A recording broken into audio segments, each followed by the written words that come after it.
ನಮಸ್ತೆ ಸ್ನೇಹಿತರೆ. ಸಾಮಾನ್ಯ ದಿನಗಳಲ್ಲಿ ಮಾಡುವ ಕೆಲವೊಂದು ಪರಿಹಾರ ಪೂಜೆಗಳು ಫಲವನ್ನು ಪಡೆಯಲು ತನ್ನದೇ ಆದಂತಹ ಸಮಯವನ್ನು ತೆಗೆದುಕೊಳ್ಳುತ್ತದೆ. ಆದರೆ ಕೆಲವು ವಿಶೇಷವಾದಂತಹ ಸಂದರ್ಭ ಅಥವಾ ದಿನಗಳಲ್ಲಿ ಗ್ರಹಗಳ ಸಂಚಾರದ ಪರಿಣಾಮ ಅಥವಾ ಶುಭ ಯೋಗಗಳ ಫಲಿತಾಂಶದಿಂದಾಗಿ ನಾವು ಏನೇ ಒಂದು ಚಿಕ್ಕ ಪುಟ್ಟ ಪರಿಹಾರ ಅಥವಾ ಪೂಜೆ ಮಾಡಿದ್ರೂ ಅದು ಅಗಾಧವಾದಂತಹ ಒಂದು ಪ್ರಮಾಣದ ರಿಸಲ್ಟ್ ಅನ್ನ ಕೊಡ್ತಾ ಹೋಗುತ್ತೆ. ಹೌದು, ಇದು ಒಂದು ಉತ್ತಮವಾದಂತಹ ರಿಸಲ್ಟ್ ಅನ್ನ ಕೊಡ್ತಾ ಹೋಗುತ್ತೆ. ಏನೇ ಮಾಡಿದರೂ ಕ್ಷಯವಾಗಬಾರ್ದು, ಕಡಿಮೆ ಆಗಬಾರ್ದು, ಕೊರತೆಯಾಗಬಾರ್ದು. ಜೀವನದಲ್ಲಿ ಸಂಪತ್ತು ಸಮೃದ್ಧಿ ಅಕ್ಷಯವಾಗಬೇಕು ಎಂಬುದು ಎಲ್ಲರ ಒಂದು ಆಶಯವಾಗಿರುತ್ತೆ. ಹೀಗಿರಬೇಕಾದ್ರೆ ಈ ಅಕ್ಷಯ ತೃತೀಯ ದಿನ ಪೂಜೆ ದಾನಗಳನ್ನು ಮಾಡುವುದರಿಂದ ನಮ್ಮ ಜೀವನದಲ್ಲಿ ಹೆಚ್ಚಿನ ಪುಣ್ಯದ ಸಂಪಾದನೆಯನ್ನು ಆಗ್ತಾ ಹೋಗುತ್ತೆ. ಆದರೆ ಈ ದಿನ ಕೆಲವೊಂದು ಚಿಕ್ಕ ಪುಟ್ಟ ಪರಿಹಾರಗಳನ್ನು ಮಾಡುವುದರ ಜೊತೆ ಮನೆಗೆ ಚಿಕ್ಕ ಪುಟ್ಟ ವಸ್ತುಗಳನ್ನು ಖರೀದಿ ಮಾಡುವುದರಿಂದ ಮಹಾಲಕ್ಷ್ಮಿಯ ಆಗಮನವಾಗ್ತಾ ಹೋಗುತ್ತೆ. ಬಂಗಾರಕ್ಕೆ ಸಮಾನವಾದಂತಹ ಈ ಒಂದು ವಸ್ತುಗಳನ್ನ ಈ ದಿನ ನಾವು ಕೊಂಡುಕೊಳ್ಳೋದ್ರಿಂದ ನಮ್ಮ ಜೀವನದಲ್ಲಿ ಸ್ವರ್ಣಮಯವಾದಂತಹ ದಿನಗಳು ಆರಂಭವಾಗ್ತಾ ಹೋಗುತ್ತೆ.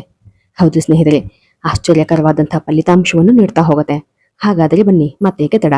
ಈ ದಿನ ವಿಶೇಷವಾಗಿ ಹಿಂದೂ ಧರ್ಮದಲ್ಲಿ ಅತ್ಯಂತ ಪವಿತ್ರವಾಗಿರ್ತಕ್ಕಂತಹ ದಿನ. ಈ ದಿನ ಮಾಡಿದ ಪ್ರತಿಯೊಂದು ಕಾರ್ಯ 100 ಪಟ್ಟು ಹೆಚ್ಚು ಫಲ ಸಿಗ್ತಾ ಹೋಗುತ್ತೆ. ಈ ದಿನ ಜೀವನಕ್ಕೆ ಅತ್ಯಂತ ಮುಖ್ಯವಾದದ್ದು. ನೆಮ್ಮದಿಯನ್ನು ಪಡೆಯಲು ನಾವು ಹಲವಾರು ರೀತಿಯಾದಂತಹ ಕೆಲವೊಂದು ಹೋರಾಟ ನಮ್ಮ ಪ್ರತಿನಿತ್ಯ ಜೀವನದಲ್ಲಿ ನಾವು ಮಾಡ್ತಾ ಇರ್ತೀವಿ. ಹಾಗೂ ಈ ದಿನ ಅತ್ಯಂತ ಶುಭ ದಿನ ಎಂದು ಹೇಳಲಾಗ್ತದೆ. ಪಂಚಾಂಗವನ್ನು ನೋಡದೆ ಶುಭ ಕೆಲಸವನ್ನು ಮಾಡಬಹುದು ಎಂದು ಕೂಡ ಹೇಳಲಾಗ್ತದೆ. ಏಪ್ರಿಲ್ 19 ಭಾನುವಾರದಂದು ಅಕ್ಷಯ ತೃತೀಯವನ್ನು ಆಚರಿಸಲಾಗುತ್ತದೆ.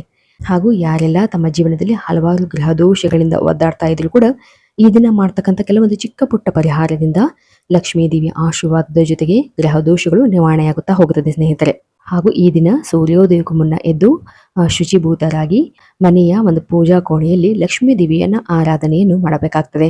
ನಂತರ ಒಂದು ತಾಮ್ರದ ಚೆಂಬಿನಲ್ಲಿ ಅದಕ್ಕೆ ನೀರು ತುಂಬಿಸಿ ಅದಕ್ಕೆ ಸ್ವಲ್ಪ ಹಾಲನ್ನು ಹಾಕಿ ಅದನ್ನು ಅರಳಿ ಮರದ ಬುಡಕ್ಕೆ ಹಾಕಿ ಪೂಜಿಸುವುದರಿಂದ ನಾವು ಬ್ರಹ್ಮ ವಿಷ್ಣು ಮಹೇಶ್ವರರ ಒಂದು ಆಶೀರ್ವಾದವನ್ನು ಪಡೆಯಬಹುದಾಗಿದೆ.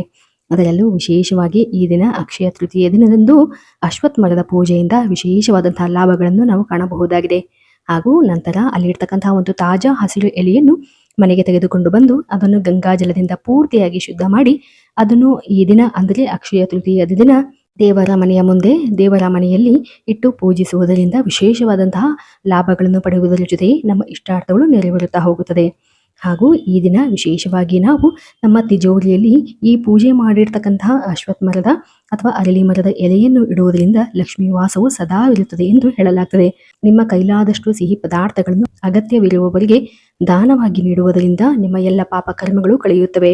ಮನುಷ್ಯನ ಜೀವನದಲ್ಲಿ ತಿಳಿಯದೆಯೋ ಮಾಡಿರ್ತಕ್ಕಂಥ ಪಾಪವನ್ನು ಕಳೆಯಲು ಭಗವಂತ ನೀಡಿರ್ತಕ್ಕಂಥ ಈ ಒಂದು ಅಪರೂಪದ ಸಂದರ್ಭಗಳನ್ನು ತಪ್ಪಿಸಿಕೊಳ್ಳಬಾರದು. ಹಾಗೂ ಈ ದಿನ ವಿಶೇಷವಾಗಿ ನಾವು ಯಾವೆಲ್ಲ ವಸ್ತುಗಳನ್ನು ಖರೀದಿ ಮಾಡಬೇಕು ಎಂಬುದರ ಬಗ್ಗೆ ನೋಡುವುದಾದರೆ, ಸಾಮಾನ್ಯವಾಗಿ ಅಕ್ಷಯ ತೃತೀಯ ದಿನ ನಾವು ಖರೀದಿ ಮಾಡುವಂತಹದ್ದು ಬೆಳ್ಳಿ ಬಂಗಾರ ಖರೀದಿ ಮಾಡಿದರೆ ಶುಭವೆಂದು ಹೇಳಲಾಗ್ತದೆ. ಆದರೆ ಈಗಿನ ಕಾಲಮಾನದಲ್ಲಿ ಬಂಗಾರದ ಬೆಲೆಯು ಗಗನಕ್ಕೇರುವುದರಿಂದ ಎಲ್ಲರಿಗೂ ಕೂಡ ಈ ಬಂಗಾರ ಬೆಳ್ಳಿಯನ್ನು ಕೊಂಡುಕೊಳ್ಳಲು ಸಾಧ್ಯವಾಗುವುದಿಲ್ಲ. ಆದರೆ ಬಂಗಾರಕ್ಕೆ ಸಮಾನವಾದಂತಹ ಈ ಒಂದು ವಸ್ತುವನ್ನು ಮನೆಗೆ ತೆಗೆದುಕೊಂಡು ಬಂದರೆ ಸಾಕು, ಸಂಪತ್ತು ಸಮೃದ್ಧಿ ಅಕ್ಷಯವಾಗ್ತಾ ಹೋಗುತ್ತದೆ ಸ್ನೇಹಿತರೆ. ಸರಿ, ಹಾಗಾದರೆ ಈ ದಿನ ವಿಶೇಷವಾಗಿ ನೀವು ಕೊಂಡ್ಕೊಳ್ಬೇಕಾಗಿರ್ತಕ್ಕಂತಹ ವಸ್ತುಗಳ ಬಗ್ಗೆ ನೋಡೋದಾದ್ರೆ, ಅಕ್ಕಿಯನ್ನು ನಾವು ಅನ್ನಪೂರ್ಣೇಶ್ವರಿಯ ಆಶೀರ್ವಾದಕ್ಕಾಗಿ ಈ ಒಂದು ದಿನ ವಿಶೇಷವಾಗಿ ಅಕ್ಕಿಯನ್ನು ಖರೀದಿ ಮಾಡುವುದರಿಂದ ಮನೆಗಳಲ್ಲಿ ಯಾವುದೇ ರೀತಿಯಾದಂತಹ ಸಂಪತ್ತಿನ ಅಥವಾ ಅನ್ನದ ಕೊರತೆ ಉಂಟಾಗುವುದಿಲ್ಲ ಎಂದು ಹೇಳಲಾಗ್ತದೆ. ಹಾಗೂ ಈ ದಿನ ವಿಶೇಷವಾಗಿ ತುಳಸಿ ಗಿಡವನ್ನು ಇಟ್ಟು ಪೂಜಿಸುವುದು ವಿಶೇಷವಾದಂತಹ ಲಾಭವು ಸಿಗುತ್ತಾ ಹೋಗುತ್ತದೆ. ಹಾಗೂ ಈ ದಿನ ವಿಶೇಷವಾಗಿ ನಾವು ಉಪ್ಪನ್ನು ಖರೀದಿ ಮಾಡುವುದರಿಂದ ಹಾಗೂ ಉಪ್ಪು ಒಂದು ಲಕ್ಷ್ಮೀ ದೇವಿಗೆ ಸಂಬಂಧಪಟ್ಟಿರುವುದರಿಂದ ಸಂಪತ್ತಿನ ಸಂಕೇತವೆಂದು ಹೇಳಲಾಗ್ತದೆ. ಹಾಗೂ ಉಪ್ಪು ಸಣ್ಣದಾಗಿ ಕಂಡರೂ ಕೂಡ ಇದು ಹೆಚ್ಚು ಶಕ್ತಿಯುತವಾಗಿರುತ್ತದೆ. ಇದು ಮನೆಯಲ್ಲಿನ ನೆಗೆಟಿವ್ ಎನರ್ಜಿಯನ್ನು ತೆಗೆದುಹಾಕುವ ಒಂದು ವಿಶೇಷ ಶಕ್ತಿಯನ್ನು ಹೊಂದಿರುವ ಕಾರಣ ಈ ದಿನ ವಿಶೇಷವಾಗಿ ಇಲ್ಲಿ ಉಪ್ಪನ್ನು ಖರೀದಿ ಮಾಡುವುದರಿಂದ ಮಹಾಲಕ್ಷ್ಮಿಯ ಅನುಗ್ರಹವನ್ನು ನಾವು ಪಡೆಯಬಹುದಾಗಿದೆ. ಅಷ್ಟೇ ಅಲ್ಲದೆ ಇದರ ಜೊತೆಗೆ ಮಣ್ಣಿನ ಪಾತ್ರೆಗಳು ಅಂದರೆ ಮಡಿಕೆಯಾಗಿರಬಹುದು ಅಥವಾ ಮಣ್ಣಿನ ದೀಪಗಳನ್ನು ಖರೀದಿ ಮಾಡುವುದರಿಂದ ಶುಭವನ್ನು ತರುತ್ತದೆ ಎಂದು ಹೇಳಲಾಗ್ತದೆ. ಹಾಗೂ ವಿಶೇಷವಾಗಿ ಬಂಗಾರಕ್ಕೆ ಸಮಾನವಾಗಿರ್ತಕ್ಕಂಥ ಪದಾರ್ಥ ಅದುವೇ ಗೋಧಿ. ಹೌದು, ಗೋಧಿಯು ಸಂಪತ್ತಿನ ಒಂದು ಸಂಕೇತವೆಂದು ಹೇಳಲಾಗ್ತದೆ.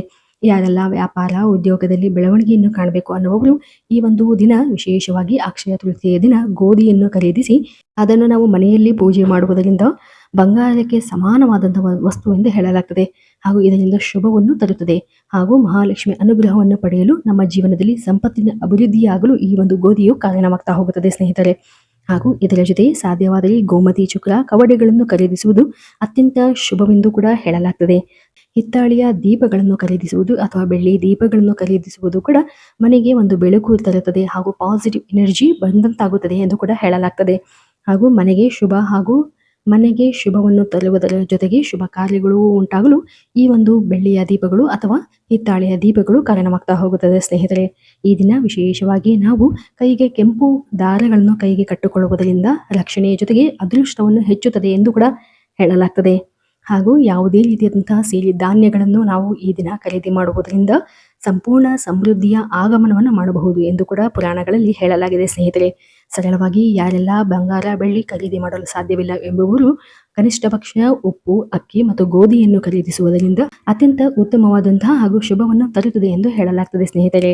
ಮನೆಗಳಲ್ಲಿ ಸಂಪತ್ತಿನ ಆಗಮನ ಹೆಚ್ಚಾಗಬೇಕು ಎಂಬುವರು ಕನಿಷ್ಠ ಪಕ್ಷ ಕೆಲವೊಂದು ಪದಾರ್ಥಗಳನ್ನು ಈ ದಿನ ಖರೀದಿ ಮಾಡುವುದು ಅತ್ಯಂತ ಶುಭವನ್ನು ತರುತ್ತದೆ ಮತ್ತು ಲಕ್ಷ್ಮೀ ನಾರಾಯಣರ ಸಂಬಂಧದ ಅನುಗ್ರಹವನ್ನು ನಾವು ಪಡೆಯಬಹುದಾಗಿದೆ ಸ್ನೇಹಿತರೆ. ಹಾಗೂ ಮನೆಗಳಲ್ಲಿ ಖರೀದಿಸಿದ ವಸ್ತುಗಳನ್ನು ದೇವರ ಮುಂದೆ ಇಟ್ಟು ನನ್ನ ಜೀವನದಲ್ಲಿ ಸಂಪತ್ತು ಹೆಚ್ಚಾಗಲಿ ಹಾಗೂ ಸಮೃದ್ಧಿ ನೆಮ್ಮದಿಯ ಜೀವನ ಸಿಗುವಂತಾಗಲಿ ಪ್ರಾರ್ಥನೆ ಮಾಡುವುದು ಒಳಿತನ್ನು ತರುತ್ತದೆ. ಹಾಗೂ ಈ ಬಾರಿ ಅಕ್ಷಯ ತೃತೀಯ ದಿನವು ವಿಶೇಷವಾದಂತಹ 3 ಯೋಗಗಳಿಂದ ಕೂಡಿ ಬಂದಿರುವುದರಿಂದ ಹಲವಾರು ವರ್ಷಗಳ ನಂತರ ವಿಶೇಷವಾದಂತಹ ಯೋಗದಲ್ಲಿ ಬಂದಿರುವ ಕಾರಣ ಈ ದಿನ ನಾವು ವಿಶೇಷವಾದಂತಹ ಕೆಲವೊಂದು ಪದಾರ್ಥಗಳನ್ನು ತರುವುದರಿಂದ ಮನೆಗಳಲ್ಲಿ ಒಂದು ಭಾಗ್ಯವನ್ನು ಹೆಚ್ಚಿಸಬಹುದಾಗಿದೆ ಹಾಗೂ ನಮ್ಮ ಜೀವನದಲ್ಲಿ ಇರ್ತಕ್ಕಂಥ ಕಷ್ಟಗಳಿಂದ ನಾವು ಹೊರಗಡೆ ಬರಬಹುದಾಗಿದೆ ಸ್ನೇಹಿತರೆ. ಇವತ್ತಿನ ದಿನ ನಾವು ಸರಳವಾಗಿ ಯಾವೆಲ್ಲ ಪದಾರ್ಥಗಳನ್ನು ಖರೀದಿ ಮಾಡುವುದರ ಮೂಲಕ ಅಕ್ಷಯ ತೃತೀಯ ದಿನ ಲಕ್ಷ್ಮೀ ಪೂಜೆಯನ್ನು ಮಾಡಬಹುದು ಎಂಬುದನ್ನು ಹೇಳಿಕೊಟ್ಟಿದ್ದೇವೆ. ಇದೇ ರೀತಿಯಾದಂತಹ ಇನ್ನೂ ಹಲವಾರು ಉಪಯುಕ್ತ ಮಾಹಿತಿಗಾಗಿ ದಯವಿಟ್ಟು ನಮ್ಮ ಚಾನಲ್ ಅನ್ನು ಸಬ್ಸ್ಕ್ರೈಬ್ ಮಾಡಿ ಮತ್ತು ಲೈಕ್ ಮಾಡಿ. ಧನ್ಯವಾದಗಳು.